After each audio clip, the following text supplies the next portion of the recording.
Another day, another basketball stories na naman ang pagkukwentuhan natin. At ngayon nga ay pag-uusapan natin ang balitang ang OKC Thunder nga na po ang hari ng free throws at ang balitang official na nga pong nakapasok sa playoffs, ang Los Angeles Lakers. Naipanalo nga po ng Oklahoma City Thunder ang kanilang back-to-back game laban sa dalawa sa mga pinakamalakas na team sa Eastern Conference na New York Knicks at Detroit Pistons. Pero sa kabila nga po niyan ay may ilang mga fans at analyst para naman nga pong hindi nasatisfy at napabilib sa panalo ng ating defending champions, lalo na sa naging performance dito ng kanilang superstar na si Shai Gilgeous-Alexander. Sa dalawang game nga po nila ng nagdaang araw ay nagkaroon nga po si SGA ng mas madaming free throws kumpara sa New York Knicks at sa Detroit Pistons. Laban nga po sa Knicks ay nakakuha nga po si SGA ng 18 free throws attempts kumpara sa buong team ng New York na nakakuha lang ng 17 free throws. Habang laban naman nga po sa Pistons ay nakakuha nga po siya dito ng 25 free throws kumpara sa 23 free throws ng lahat ng mga players ng Pistons.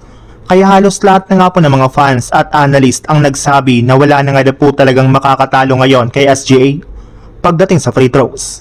Sa ibang balita naman, bagamat man nga po naging dikit ang laban sa umpisa ng laro ng Lakers laban sa Cavaliers matapos ang maagang pag-arangkada dito ng Cavs, ay hindi na rin naman nga po nila ito pinaporma simula sa second quarter nang gumana na nga po dito ang kanilang depensa.